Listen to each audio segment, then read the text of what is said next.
I never thought I'd be the guy writing one of these stories, but here I am. I guess life has a way of throwing curveballs when you least expect it. My name's not important, but I'm 27 years old and until recently, I thought I had my life pretty much figured out.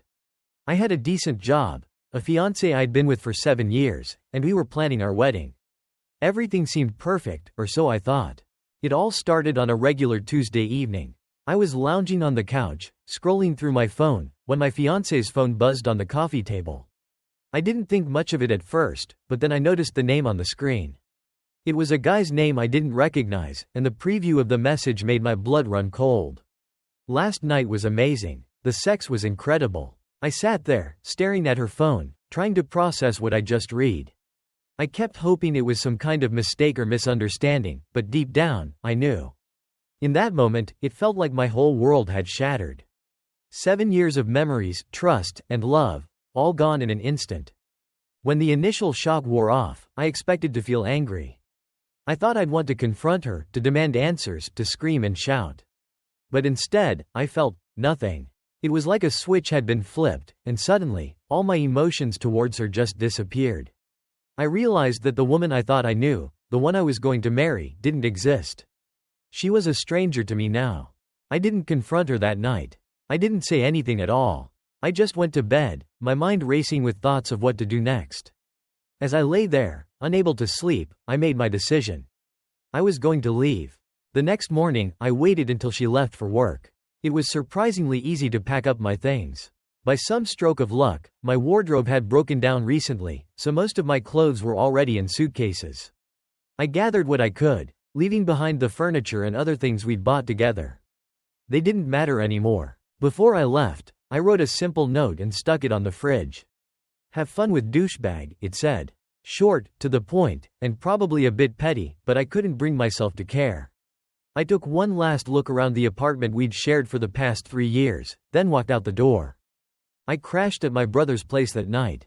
He didn't ask too many questions, just offered me a beer and a place to sleep. The next day, I went to my sister's. Between the two of them, I had a roof over my head while I figured out my next move. It wasn't long before the fallout started.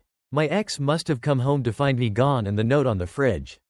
She tried calling, texting, even showing up at my work.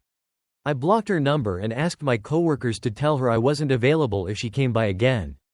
Then she turned to my family. My parents called, saying she'd been crying to them, begging them to get me to talk to her. They weren't happy with how I'd handled things, saying I should have at least heard her out. But I couldn't bring myself to care about her side of the story. What could she possibly say that would make cheating okay? My siblings, on the other hand, had my back. They agreed that I didn't owe her anything, least of all an explanation.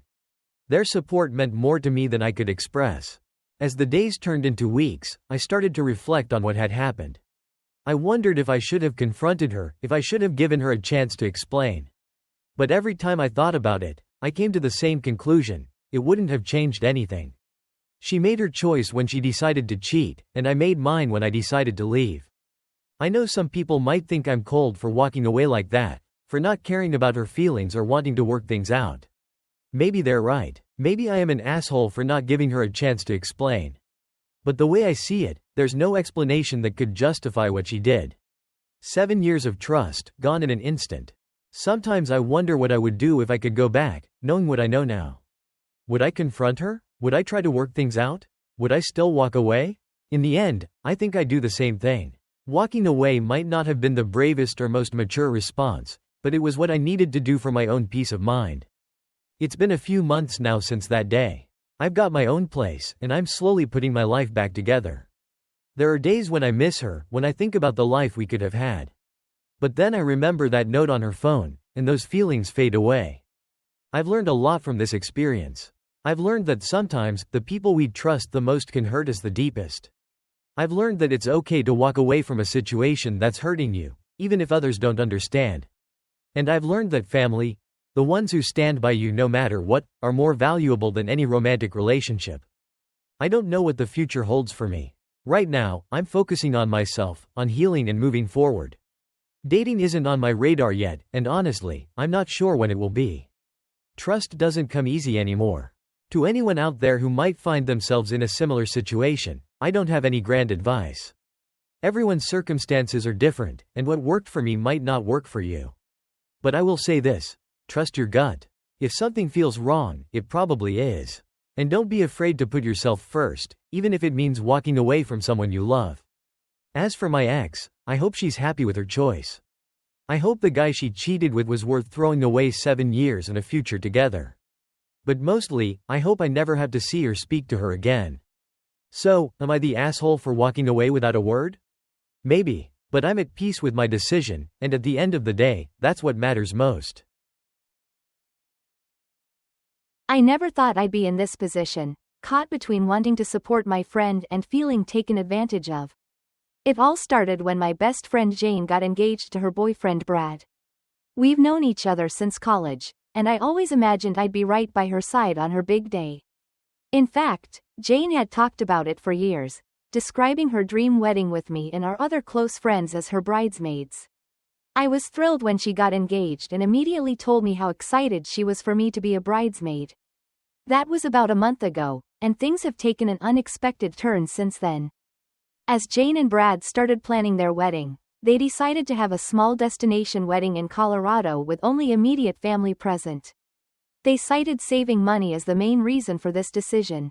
While I was disappointed and a bit hurt not to be included, I tried to understand. After all, it's their wedding, and they have the right to celebrate however they choose. They mentioned having a casual party afterward for friends and extended family, but it was clear this wouldn't be a second wedding. No ceremony, no sit-down dinner, just a casual gathering. What really got under my skin, though, was Jane's expectations for pre-wedding events. Despite not inviting any friends to the actual wedding, she still wants a bridal shower, a long weekend trip to an expensive destination for her bachelorette party, and even set up a wedding registry for gifts. It feels like she wants all the perks of a traditional wedding without actually including us in the main event. The more I thought about it, the more frustrated I became. Jane keeps referring to me and our other friends as her bridesmaids, but how can we be bridesmaids if we're not even at the wedding? We won't have any special role at the casual party afterward, so the title feels empty and almost insulting. I found myself torn between my loyalty to Jane as a friend and my growing resentment over her expectations. Part of me wants to confront her about this, to explain how it feels from our perspective. But another part worries that doing so would make me a bad friend, that I should just go along with whatever makes her happy. Our friend group is divided on how to handle this situation. Some think we should speak up and let Jane know that her expectations are unreasonable. Others believe that confronting her would be crossing a line and potentially damaging our friendships. I can see valid points on both sides, which only makes the decision harder. As I weighed my options, I couldn't help but reflect on our friendship. Jane and I have been through so much together over the years. We've supported each other through tough times, celebrated each other's successes, and always been there when the other needed a shoulder to cry on. I value our friendship deeply, which is part of why this situation is so difficult. I understand that weddings can be stressful and that couples often have to make tough decisions about guest lists and budgets. I don't fault Jane and Brad for wanting a small, intimate ceremony with just their families. What bothers me is the disconnect between that decision and the expectations placed on us as friends. The more I thought about it, the more I realized that this isn't just about hurt feelings or disappointment. It's about fairness and respect in friendship. If Jane wants to have a non-traditional wedding, that's perfectly fine. But is it fair to expect all the traditional pre-wedding events and gifts from people who aren't even invited to the main celebration? I started to wonder if Jane had really thought through how this would impact her friends. Maybe she was so caught up in the excitement of planning her dream wedding that she didn't consider how it might look from our perspective. Or perhaps she thought we'd be so happy for her that we wouldn't mind the imbalance.